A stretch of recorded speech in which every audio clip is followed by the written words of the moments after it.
You can generate 2D plans for each level from the model, then integrate the floor properties into AutoFluid. Use the tool Create DWG to generate 2D background plans. This command will create a list of all the model levels. Select the levels you need to export, then click on Create. Choose a folder and click on Save. Your DWG drawings have been created. Your file names are composed of the model and level names. Use the tool Floor Properties to create a relationship between the model and AutoFluid. Your previous selection has been saved. Click on Export, choose a folder and save it.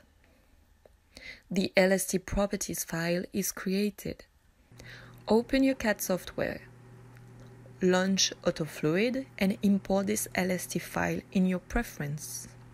Click on Modify, select AutoBeam 3D, Names and Floor Levels, Import, and select the LST file.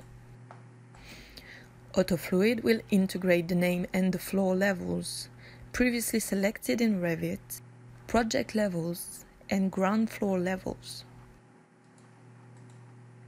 Now the connection between the model and AutoFluid is effective.